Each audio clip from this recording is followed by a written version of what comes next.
নির্জন আইল্যান্ডে, যেটা মাঝ সমুদ্রে অবস্থিত। আর আমরা এখানে আগামী 7টা দিন কাটাতে চলেছি। আর আমাদের বোটটাই মাত্র চলে গেল, ওটা করেই আমরা ফিরে যাব। আমরা এসব কেন করছি? মজা করার জন্য। এখানে প্রাকৃতিক সৌন্দর্যের অস্তিত্ব থাকলেও গত 250 বছর ধরে এখানে কোনো জনমানবের অস্তিত্ব নেই। কি পরের 7টা দিন আমরা এখানে কাটাবো, আর 4 ঘন্টার মধ্যে কিন্তু অন্ধকার হয়ে যাবে। এখানে খুব গরম, এক্ষুনি আমাদেরকে শেল্টার বানাতে হবে। আচ্ছা, আমরা এখানে তো ক্যাম্প করতে পারি, জায়গাটা বেশ সুন্দর লাগছে। তাহলে আমরা এখন এখানে জিনিসগুলো রেখে কাঠ আনতে যাচ্ছি, আর তোমরা দুজন। আমরা ক্যাম্প বানাচ্ছি। হ্যাঁ, ঠিক আছে, তাই করো। চলো শ্যান, চলো চ্যান্ডেলার। কি করে ক্যাম্প বানায়? আমি জানি না। আর তাই আমরা তাড়াতাড়ি কাজ শুরু করে দিলাম, কিন্তু আমাদের সাবধান থাকতে হচ্ছিল, কারণ তোমার উপরে পৃথিবীর সব থেকে বিপজ্জনক গাছ রয়েছে, যেটা কাটলে খুবই বিষাক্ত আঠা বের হয়, যা তোমাকে প্রাণে মেরে দিতে পারে। তাহলে আমরা এখানে কেন দাঁড়িয়ে আছি? আর ওদিকে নোলান আর ম্যাক আগুন জ্বালানোর জায়গা তৈরি করছিল। দেখো কত সুন্দর আগুন তৈরি করেছি আমরা। এখানে তো আগুন জ্বলছে না। না মানে এটাতে ভালো আগুন জ্বালানো যাবে। আর সেন আমাদের থাকার জায়গার ফ্রেম তৈরি করছিল। তুমি নিশ্চিত এটা আমাদের উপরে ভেঙে পড়বে না? সেন যখন বলেছে তখন ভরসা করা যেতেই পারে। সেরকম কিছু না। আর যখন আমরা এই সমস্ত কাজ করছিলাম, তখন আমরা বেশ কিছু বন্য প্রাণীরও দেখা পেলাম। ভাই, একবার এই মুরগিগুলোকে দেখো। এই, ওখানেই তোমরা দাঁড়াও। কিন্তু কিছুক্ষণের মধ্যেই বুঝতে পারলাম কেন ওরা দৌড়ে পালিয়ে যাচ্ছিল। এই, তুমি এখানে কি করছো? আরে এটা কি? হ্যাঁ, ও এটা একটা ছুরি। তুমি কি এই মুরগিগুলোকে মারার প্ল্যান করছো? হ্যাঁ, আমার একটা মুরগি চাই। আমরা মুরগি মারতে পারি না। জিমি, এখানে আসার আগে তুমি ডিনারটা কি করেছিলে? বলবো না। প্রথম দিনের বাকিটা ক্যাম্প তৈরি করতে কেটে গেল, যেটা ছিল বেশ সহজ। এখন তোমাদেরকে ক্যাম্প দেখাবো। এখানে আগুন জ্বলবে আর এখানে খাবার তৈরি হবে। এদিকে এসো।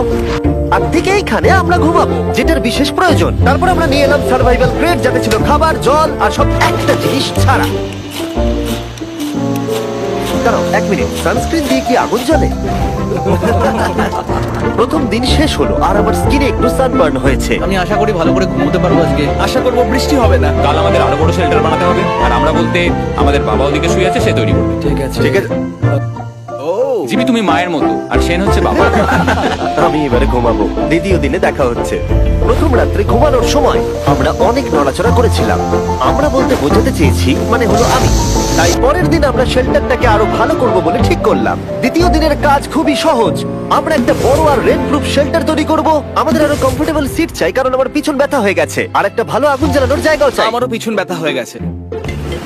আমরা লম্বা শক্ত কাঠ খুঁজছিলাম, যেগুলো দিয়ে আমরা আমাদের শেল্টারটাকে ছাউনি দিতে পারবো, যাতে বৃষ্টির জল শেল্টারের ওপরে জমে না থেকে পিছন দিক দিয়ে বেরিয়ে যেতে পারে। আর যখন আমরা নতুন শেল্টারের জন্য জিনিস খুঁজতে ব্যস্ত ছিলাম, তখন ম্যাক আর নোলান আমাদের জন্য নতুন সিট খুঁজছিল। তুমি ওটা দেখতে পাচ্ছ? হ্যাঁ, ওই জিনিসটা কি? দেখে তো মনে হচ্ছে ওটাতে বসে বেশ আরাম হবে। আরে এটা তো বয়া। ও, এখানে একটা নেটও রয়েছে। এই নেটটা দিয়ে আমরা মুরগি ধরতে পারবো। কিন্তু ও অনেক ছাড় পোকা, ছাড় পোকা, ছাড় পোকা। জিমি, আমরা সমুদ্রে একটা বয়া খুঁজে পেয়েছি। এটা কিন্তু বেশ নরম। তুমি কি এটা চুরি করেছো? না, ও কি এটা চুরি করেছে? এটা আমরা বিচ থেকে পেয়েছি। এটাকে চুরি বলে না?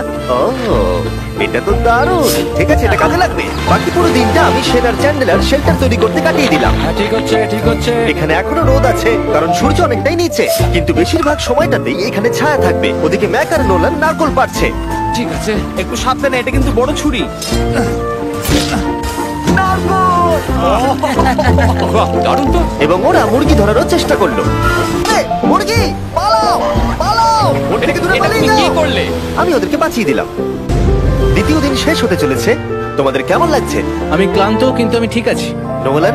অসাধারণ। আমার মনে হয় সবাই একমত হবে, আমরা যা ভেবেছিলাম তার থেকে বেশি ভালো কাজ করছি। কিন্তু যেটা আমি একদমই ভাবিনি, রাত্রি বাড়ার সাথে সাথে পরিস্থিতি আরো খারাপ হয়ে যাবে। কিন্তু এখন তোমরা যদি ভাবো আমরা জলে কেন নেমেছি, তাহলে চ্যান্ডেলারকে দেখো। কারণ এভাবে স্নান করা ছাড়া আমাদের আর উপায় নেই। পানীয় জল রান্নার জন্য ব্যবহার করতে হবে, ডিহাইড্রেশনের হাত থেকে বাঁচবার জন্য নয়। তোমরা জানতে চাও আমি কি লক্ষ্য করেছি বয়েজ? কি লক্ষ্য করলে? আমাদের কাছে 10টা জলের কার্ড ছিল, আর এখন সেটা আর 6টা আছে। আর আজকে 2 নম্বর দিন। আমি জানি। এবার আমি একজন গার্জেনের মতো হয়ে এটা বলছি, জল ব্যবহারের ক্ষেত্রে সবাইকে খুব সচেতন হতেই হবে। ঠিক বলেছো। না, তোমরা কিসের কথা বলছো? সেন, আমি তোমার হয়ে এগ্রি বলে দিলাম। ঠিক আছে। এখন অন্ধকার হয়ে যাচ্ছে, শুতে হবে। যদি তোমরা চিনতে না পারো তাহলে বলে দিয়ে হলো ম্যাক যে এই ভিডিওতে আর এই ভিডিওতে টাকা হেরে গেছে। ও গত 2 মাসে এই চ্যানেলেতে প্রায় $1.5 মিলিয়ন হেরে গেছে। এভাবে কি ইন্ট্রোডিউস করে ভাই? যদিও আমরা আমাদের শেল্টারটাকে আপগ্রেড করেছিলাম, তবুও প্রথম রাতের তুলনায় দ্বিতীয় রাতটা বেশি খারাপ কাটলো। আমরা এটা জানতাম না যে এই আইল্যান্ডটা পুরো ছাড় পোকায় ভর্তি ছিল, যারা আমাদের গোটা রাত জুড়ে কামড়েছিল। আর এই কারণেই আমি আর চ্যান্ডেলার একদম ঘুমোতে পারিনি। আমার সারা রাত ঘুম হয়নি। সম্ভবত সব থেকে খারাপ রাত আমি কাটিয়েছি। দেখো আমার হাতে ওরা কিভাবে কামড়েছে, তোমরা কি দেখতে পাচ্ছ? আর যখন আমরা আমাদের ঘুমের প্রয়োজন মেটাচ্ছিলাম, তখন ছেলেটা কি করছিল তা তোমরা নিশ্চয়ই এতক্ষণে বুঝে গেছো। চলো মুরগি ধরি। না, চলো মাছ ধরি। তো কালকে আমি আর নোলান ওই ঢিবিটার কাছে একটা বড় জাল পড়ে থাকতে দেখেছিলাম, আর আজকে এরা আমাকে সাহায্য করবে একটা ফাঁদ তৈরি করতে।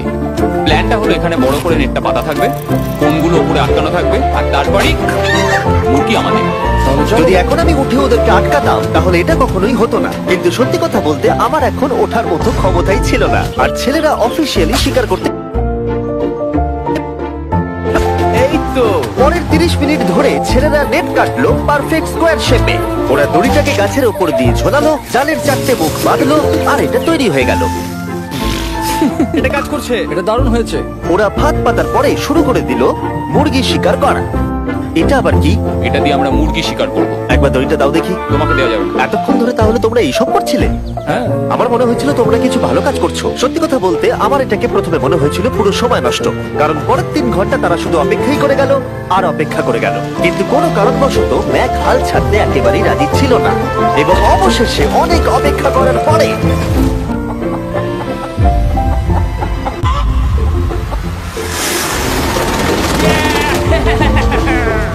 ধরেছি ধরেছি ধরেছি।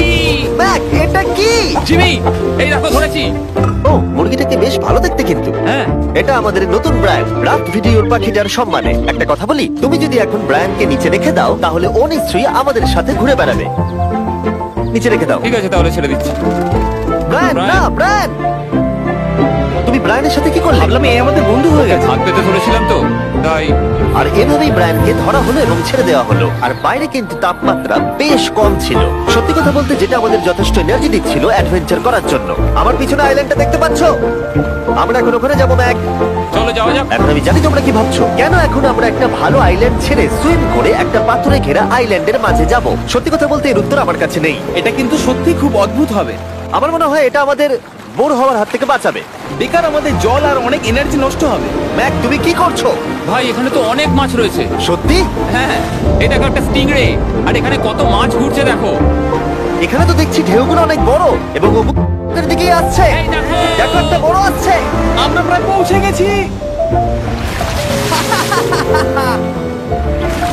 আমার পিছনে এই আইল্যান্ডটাকে দেখো। আর এখন আমরা এখানে। এদিকে দেখো, দুদিক দিয়ে আমাদের দিকে ঢেউ আসছে। এগুলো কিন্তু খুব পিছল পাথর। দাও এটা আমি ধরি। ও গড, ও এটা তো দারুণ লাগছে। অসাধারণ দেখতে লাগছে। আমরা পেরেছি। জানি না আমরা কেন করলাম, কিন্তু আমরা পেরেছি। এখন এখান থেকে নামবো কি করে, আর তারপরে আমাদের আইল্যান্ডে ফিরবো কি করে? যেটা সবচেয়ে ইজিলি করা যাবে সেটা হচ্ছে ঝাঁপ মারা। আমি ছাপ মারবো না।